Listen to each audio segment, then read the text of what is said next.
How is it going, boys and girls? Welcome back to QS Waterman. My name is Aaron Young. You know Paddling Madeline. Water looks all right. It's one of those rare occasions where we both have the day off. And the weather is spectacular, as you can tell. We just wanted to get out and do a little bit of spearfishing. No real agenda other than get in the water and hopefully have something for dinner. Figured we'd bring you along. Alright.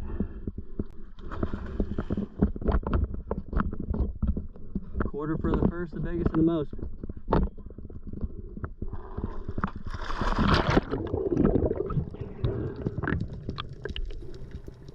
Welcome back underwater, everybody.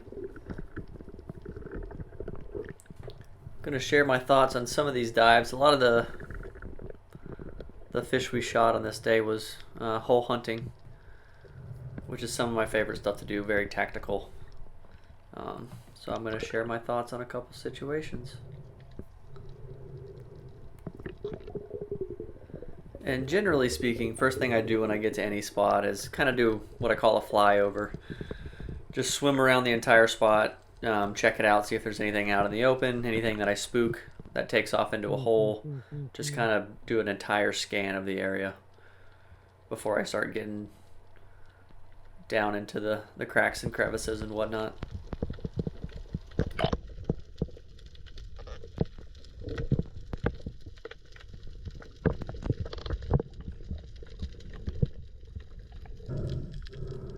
So I've done my flyover, didn't see anything worth shooting at. So now what I start doing is checking the holes that I'm familiar with. And I spend so much time in the water, I pretty much know every spot like the back of my hand. So I know there's normally something in this rock. The camera doesn't really pick it up, but there was a nice dog snapper sitting there broadside, and I just barely hesitated and kind of missed my opportunity. Generally speaking, when you first see these things, is going to be your best opportunity, and you can see this two dog snappers in there actually, but one of them is a fairly big one. You can see that big orange tail. And once they see you, for the most part, they're going to go into a hole and hide. Sometimes the smaller ones you can sit and wait and they'll come back out, but I've actually seen this fish before with a client, so I knew that first shot was kind of my best opportunity. I just happened to hesitate and I missed it.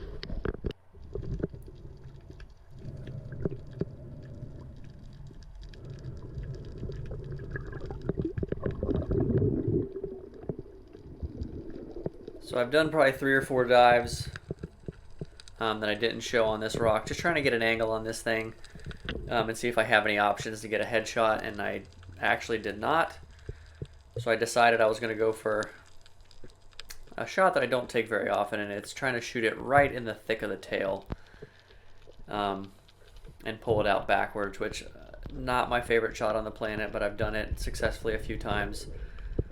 So you can see I'm lining up here, just trying to get it in the thick of the tail. If I can, I want to hit the spine, but just get it to hold on to something. I take a shot, push that shaft forward like I always talk about, because I want that fish to come back past the flopper. And the fish, rightfully so, kind of goes berserk, and it actually shakes the shaft out. I couldn't tell whether the flopper didn't deploy or whether it was a tear out, but unfortunately it did come off.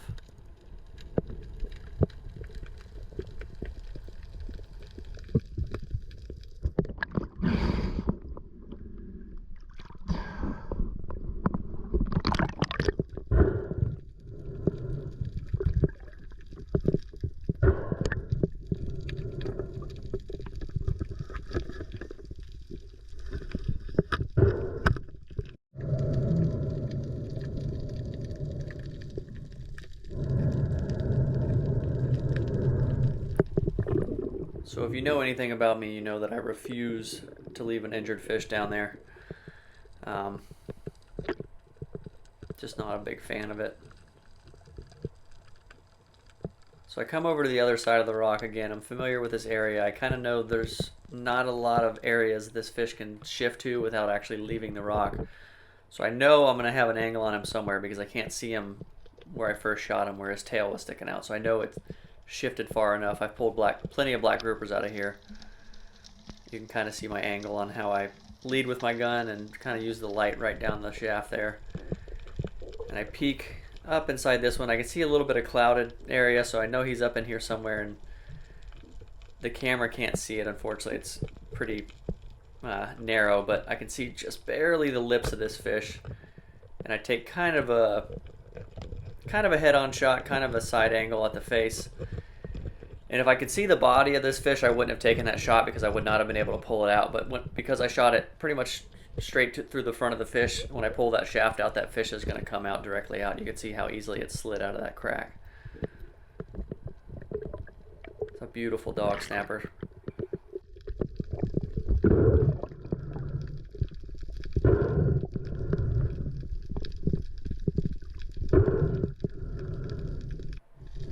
And you can see I hit the fish right where I wanted to. It just tore out. That's not really a shot I take very often, but if I'm going to shoot a fish anywhere other than the head, that's where it's going to be because it doesn't really mess up the majority of the fillet.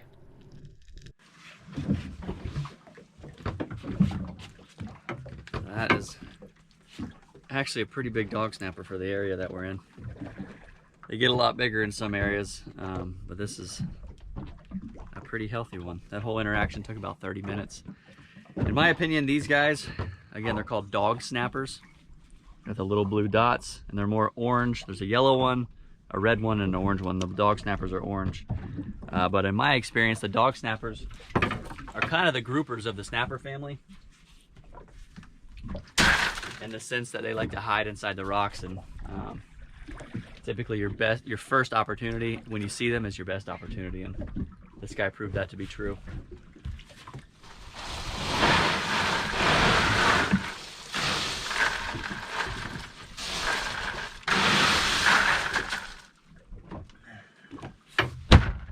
Gonna move along.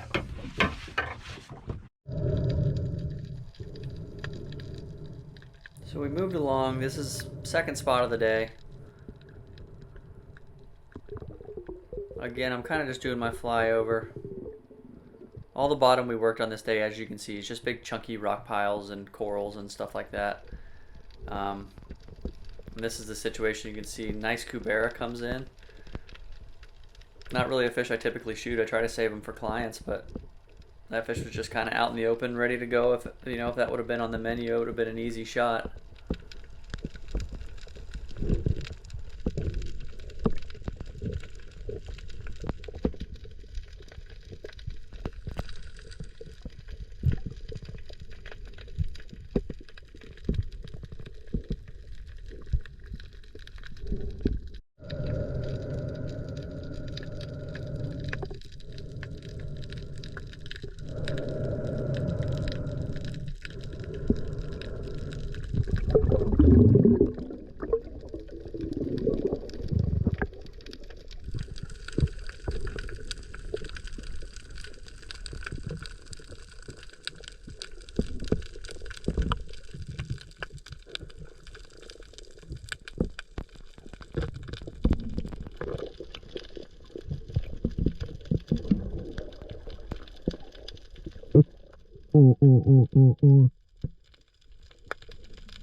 So I said to Madeline when we pulled up to the spot, I said there's going to be a grouper here. It's just going to be a matter of finding it. For whatever reason, they love this spot. I've had some days where I've seen 5 or 6 on this just one rock pile. But there are a lot of caves, a lot of hiding spots. So I'm just, as you see, just peeking around, literally sticking my head in every single hole. And again, I have that advantage of knowing the areas just because I do spend so much time in the water. I know all these spots. I don't dive them once a week. I dive them every 3 or 4 months, but just over the years, you begin to learn everything. And you'll see I shine my light in here and I zoom in a little bit, and you'll see a black shadow kind of creep forward right here. And I line up and just as quickly as it came in, it slid out, and that was the grouper that I was looking for, and it knew what I was up to, unfortunately, and slid over, and I was not able to get a shot on it.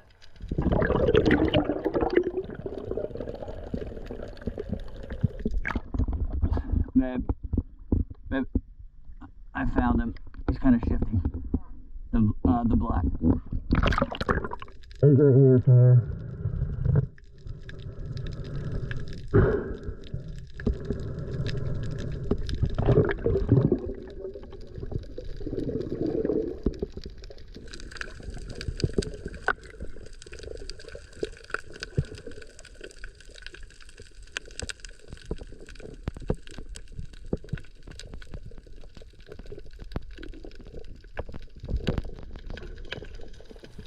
So I know this fish is somewhere, I just don't know where. So as you can see, I'm checking every nook and cranny, and I put my light right here. And you can see it's kind of dusty. It has like a little dust trail. So that tells me that that fish or a fish of size came through here because it was enough to stir that mud up. So whether the fish is right there or not, I don't know, but I know it did come in this area. And I poked my light right here, and you can see a brown blob, and that was actually the fish. I didn't have enough air to pursue it on that dive, but I had located it, and it's funny because it was a hole that I'm extremely familiar with. So I wanted to get a good breath, and shooting into holes and around holes is very tricky.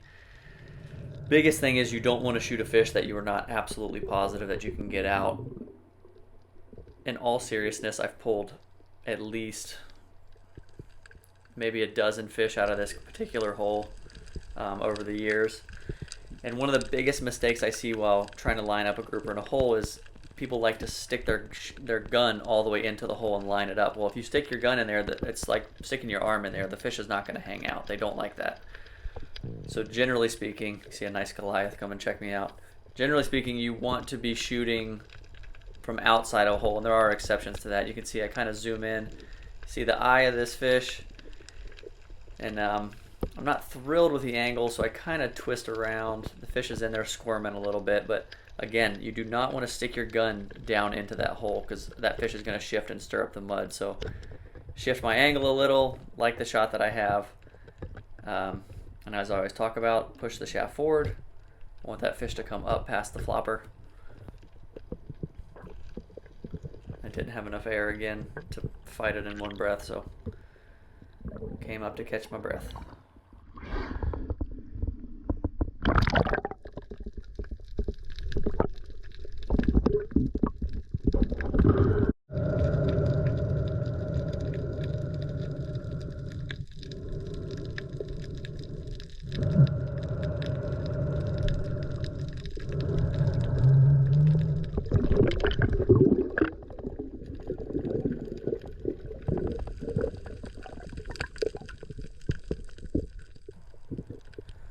So I'm just kind of twisting my shaft a little, making sure that fish is still on there. I was pretty confident with my shot, and you'll see I stick my hand down in here because I like to try and get behind the fish, make sure that flopper's set where I want it. And that tells me how much tension or pressure I can put on the fish.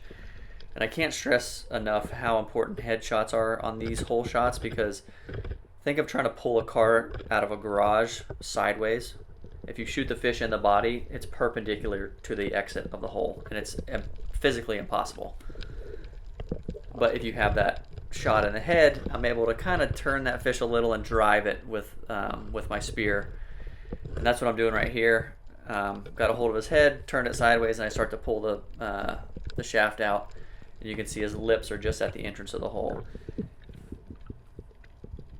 And realistically, what I could do here is go to the boat, get a gaff, put it under his lip, and probably horse him out that way. Kind of a hippie. I don't want to let that fish sit there and suffer any longer than it needs to, so I'm trying to catch my breath as quickly as possible and get this thing out of here so I can dispatch it properly.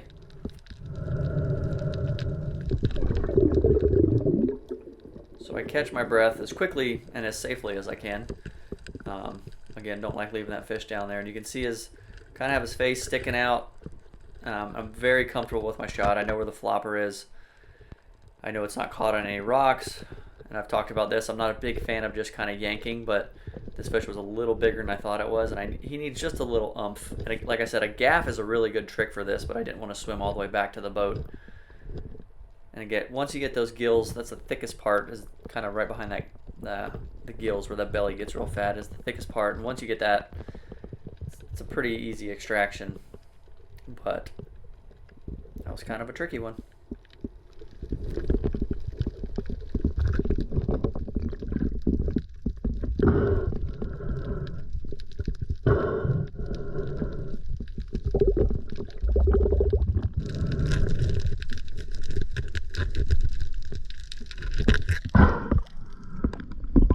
This is a nice one. He's bigger than I thought he was.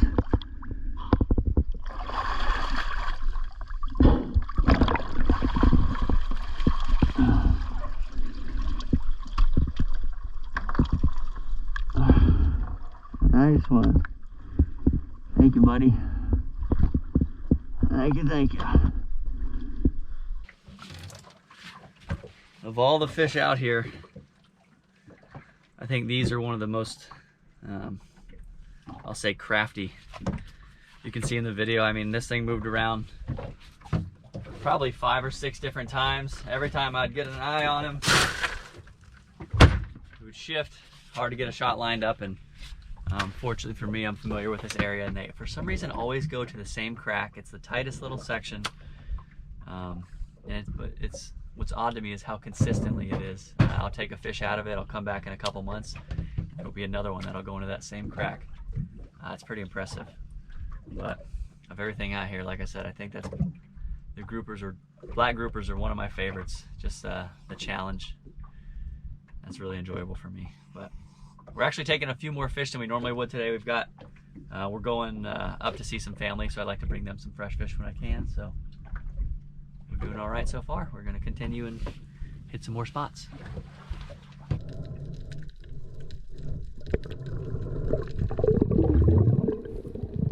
We moved along, hit probably another 4 or 5 spots. Didn't see a ton to shoot. I had 2 nice fish in the boat and just wanted to get Madeline some opportunity. And we saw probably 3 or 4 grouper that were borderline. They were probably good, 24, 25 inches, but it's just not worth it. Just not worth the risk, quite honestly. You can see one in here. I'll pause the clip. You can see him just poking his head right around the corner. This fish probably was legal, but again, if I have any doubt in my mind, not worth taking the shot. Leave him for next time. We'll see a bigger one eventually.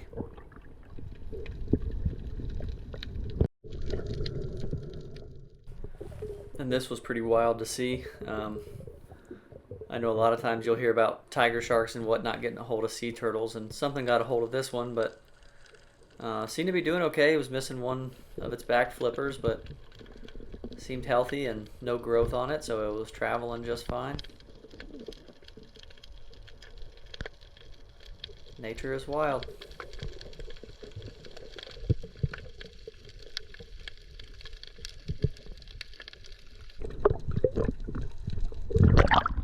He's jumpy, so he's either going to jet or stay, so just make sure you get a good shot, holding shot. You can. It's up to you. So we went about 3 hours without shooting a fish, and we had located a really nice hogfish. It was just being a little squirmy. So there's one up on top of the rock here. That's actually not the one we're looking at.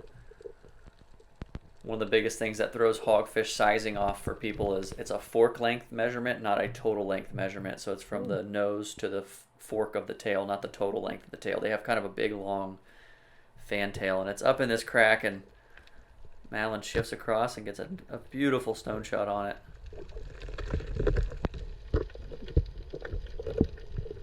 Ooh.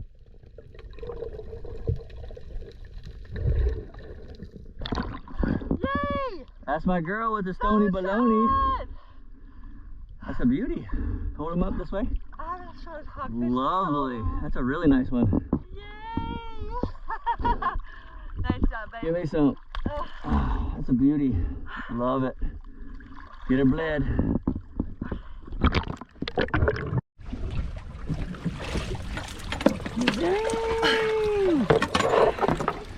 Yay! She can do more than just sell houses and paddleboards. That is a beautiful hogfish. I know. I love Love them. the pattern on its face. It's so pretty. That's a nice one. Yay. Now I'm craving Kokonda. May have to shoot another one of those. A little bit slow. We've hit, 6 or 7 spots. We've got a grouper, a nice dog snapper, a hog. We've let some fish go. I let a couple cuberos swim. I've seen a handful of groupers that were right there, but too close to not worth pushing it. So maybe hit a couple more spots and see what else is around. So we had located a really nice dog snapper in this hole, and it was kind of all over the place. We couldn't keep track of it, and it actually led us to a really nice black grouper. So wanted to do a little bit of third person here on Madeline. You can see you really got to get down in here and kind of get these different angles. A lot of times the fish is not just in plain sight, and you really got to get creative and try and line these shots up. She's got a really good breath hold, on average doing minute 20 dives. She got light in one hand, gun in the other, and she hits her mark, and see the fish goes crazy. Push that shaft forward, try and let that flopper set. That was a beautiful dive. I found the dog snapper too. Yeah, he's in there too. Yeah, I saw his tail. Yeah, it was the grouper face and then the dog snapper tail. Yeah, I've seen both of those fish in here before, about 4 months ago. That would have been really cool if I shot both at the same time. It would have been a nightmare. I was trying to. All right, we don't want to let them sit there too long. So what you want to do is run your hand. You okay? Yeah, hold on. You want to run your hand down that shaft and get to the fish, and then get behind him and make sure the flopper is where it needs to be. Make sure it's a good holding shot before you start pulling on him. And realistically, you'd like to get a hold of his gills or his head to pull him out that way. If you'd like my help, I can, but I'm just trying to, No, I want to do it. a teachable moment.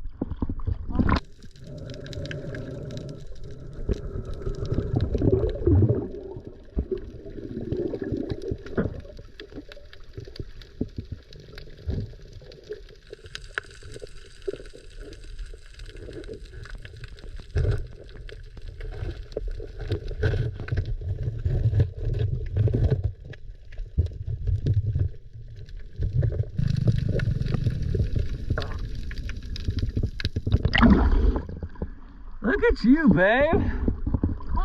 Woo! I'm just gonna hold her. Right here.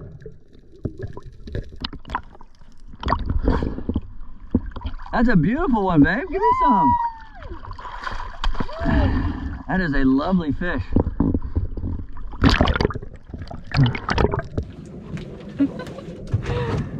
What are you giggling about? Excited. Check out this hogfish. I don't even know if my camera was on, but the season's winding down. I've talked about these quite a bit. Wasn't shooting them for years and years, and we're starting to see the numbers come back, so I don't mind plucking a few here and there, but they are delicious. And Madeline got her personal best black grouper, unassisted. Yay! Look at that thing. Look at that eyeball shot. Eyeball shot. And after we did cook a recipe called Kokonda, a Fijian kind of ceviche recipe a few months ago, and after having that with hogfish, I've been craving it again. And one of the biggest recommendations I had from the Fijian community was to use fresh coconut milk, and we actually have some fresh coconuts at the house, so Thanks to my mom's tree. we're gonna give that another go and maybe do something with those grouper collars, or I don't know, we'll dream something up. But because it's late in the day, we're gonna let these probably sit on ice overnight, and we'll get Jim tomorrow and get something good going. Nice job, babe. Nailed it.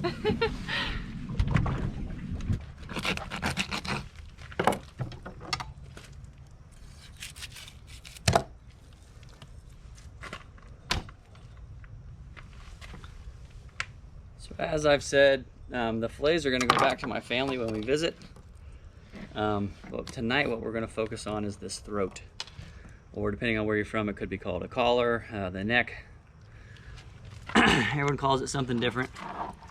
And it's pretty easy to get out. There's a hinge right here, or get crazy with a serrated knife. There's a hinge right there. You go up above it and then down behind it.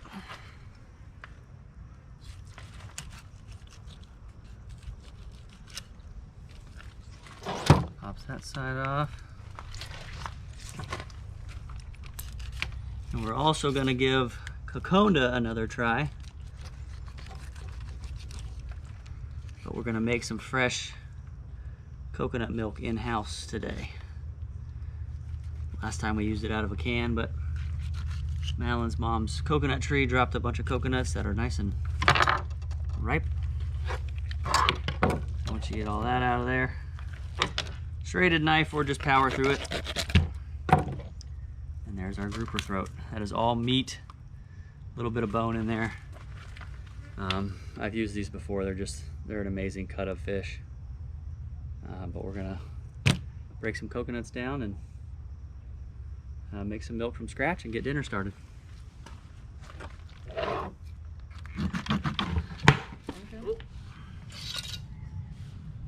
Look out there, buddy. So we've done Coconda before, and the most feedback, you can proceed.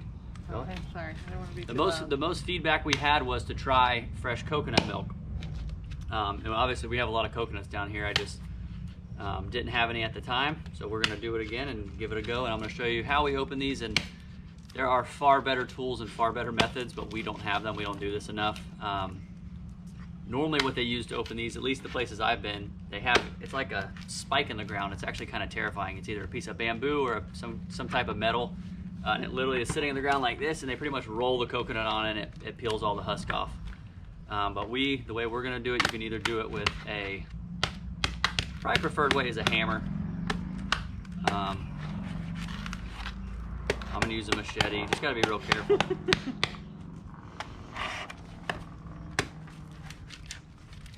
You okay, Tipsy? And essentially, you get that out of the way. So you just kind of. This is a race. What are you doing? Oh, sorry. I'm kind of watching. I'm new. I'm gonna peel it back. Oh, God.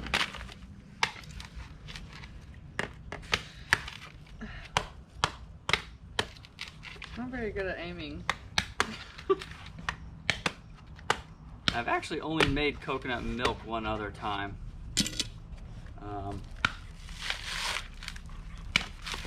Babe, I don't know So we're gonna see how it goes. You got it. So this doesn't go as far. You're more so concerned with this top section. Feel how it's thicker? So see the shape of this? See how it's real thin down here? It's real thick up here? All the work is up here, and once you break those little fingers off.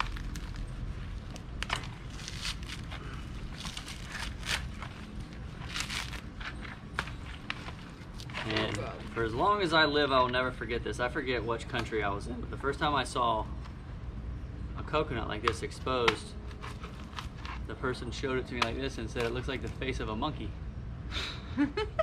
Which, if you look at it, it kind of does. 2 eyes and a mouth. So what's wild about this is these 2 sections are hard. This section is actually soft. It's like a plug. So if you have a longer, skinnier knife or just something you can poke down in there. This section's real soft. All you do is, you having trouble there? Babe, I can't do it. Ooh. And just like that, you can get the coconut water out. This is dangerous. So that's coconut water. We take that and we'll run that through a strainer, and it's about as natural as it gets. For some reason, Tipsy loves coconut. I don't know why. I think it's bad for dogs. Babe, I can't. You got it. I believe in you. I'm already breaking a sweat. Tipsy, go back. Why is mine so furry? I don't know. So this is where you're on track. You got it. Oh, God. This is where I have trouble, is getting the meat out of the hard shell. I've seen people do it, and I don't know if they're different species of coconut. I don't know if they're doing something different. They're maybe more or less ripe, but I can never get this meat out neatly.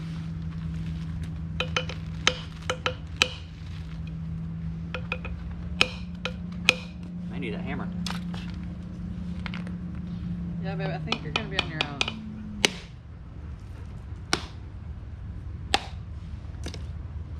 was perfect. And there's your meat. So you have a thick, hard shell. And I've seen them where they get this whole thing out in one piece, which is, if you've got a secret for that, let me know. And you can see we've already done a few. So this is, it's pretty labor intensive, I'm not gonna lie to you.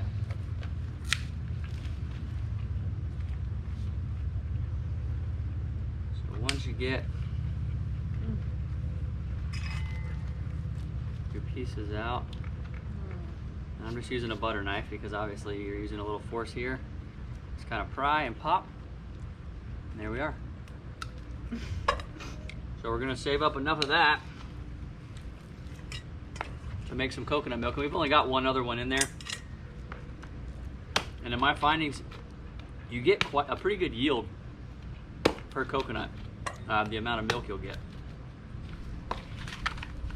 But that is the gist of getting it out. We're gonna get the rest of these cracked open and make some fresh coconut milk to get dinner going. Probably see you in like an hour.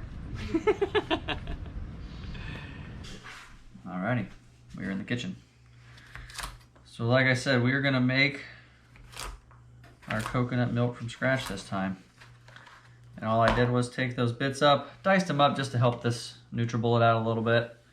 There's a little bit of water in here. Kind of add as I go. You don't want it to be too soupy, but this is going to thicken up as you break this down. And if you want the full Coconda recipe, I'll put a little tag up top for the, I'm not going to go completely in depth on it, but I'll put a tag up on the top for the last time we did it.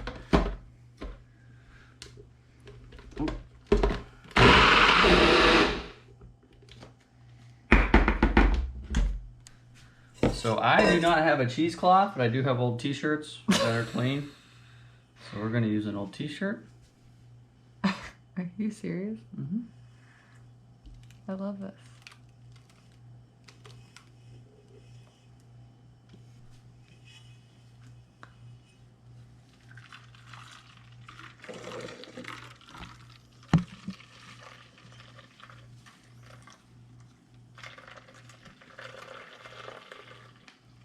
And this batch is probably only maybe 2 coconuts worth.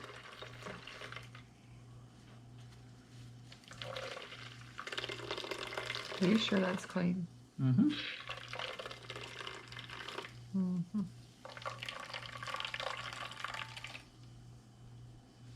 I wore it when I did boat maintenance yesterday. Oh, okay. Nice and clean. All right. Wow. So look at that. I mean, that is a ton of milk, and that's only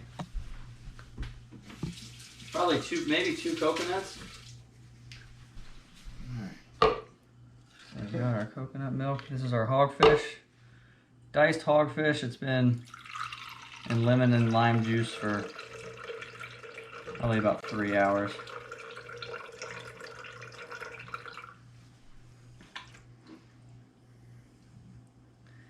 And in Fiji, they actually use, well, at least when we went, they use what's called a walu, which is more of an oily fish, which I kind of need to try, like a cero mackerel or a wahoo or something here with this. But the hogfish has been great. White onion, normally I do tomato, but I forgot tomatoes, and I had a little bit of cucumber, so I threw some cucumber in there and then some red chilies diced up. A little bit of cilantro. Oh, a lot of bit of cilantro. And we're gonna add coconut milk. Oh my gosh. Save a little for me. And some of my Fijian subscribers told me it's almost supposed to be soupy. That actually looks incredible. Mm-hmm. And that's 3 chilies. I left the seeds in just to give it a little heat. The heat against the coconut milk is actually really nice. All right, so we're gonna let that sit in the fridge for about 30 minutes. And this is our grouper collar. And I've covered these before, so I'm gonna do it again just because they're so good. This is gonna be very straightforward. We talk about these quite a bit. It's almost like a chicken thigh. It's got cartilage and bone all in it. and it is really, really hard to overcook. So I don't really have an exact time. The bigger the throat, the longer you cook it. On average, I do about 20 minutes at 350, 15 to 20 minutes. I've honestly fallen asleep and had it in there for an hour and pulled it out and still ate it. So olive oil and just a little bit of salt and pepper.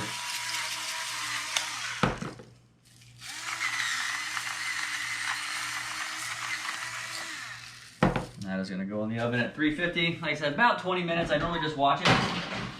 Last 3 or 4 minutes, I turn it on broil. And we'll see you back here in a couple minutes. Whoops. Oh, I'm on your side too. Whatever. Ooh. Mm. Oh. So something I noticed, well, it's too late now, I started. Something I noticed just briefly with the homemade coconut milk naturally, it started to separate a little bit. I'm assuming it's oil or fat or something. Not a bad thing, it's just, it's in its natural state, so I'm assuming there's some type of separation there, but I stirred it and it came right back together, so. That's so pretty. This is our grouper collar. That's mine. Actually kind of lost track of time and did 30 minutes at 350 and then broiled it for 5. Just a little bit to crisp up those edges. And if you can't tell, we actually got fixed up. We're heading out to meet some friends, so we're having a light dinner. Yeah, I would do wear things other than just pajamas. But there's so much meat in here. And it has like a different texture. It's such a good flavor. Oh my gosh, so good. Olive oil, salt, pepper, that's it. I love the crunchy parts. Now for the truth. I'm just gonna have it without. Yeah. That's a pretty perfect bite.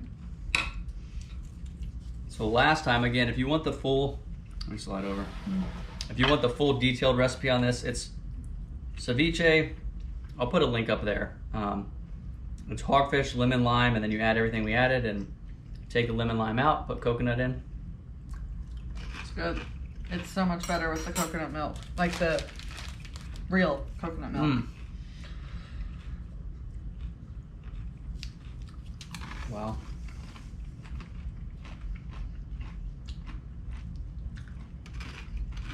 I know you say it's too much cilantro, or a lot of cilantro, but I think it's perfect.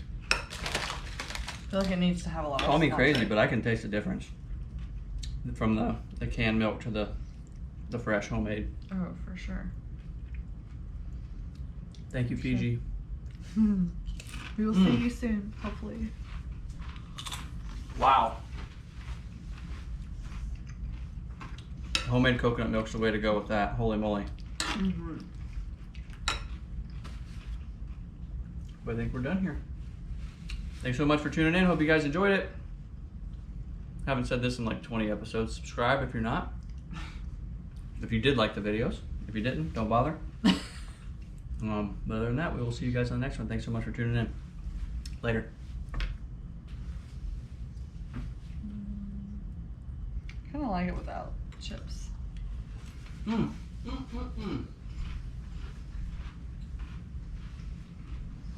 It's so much better like that.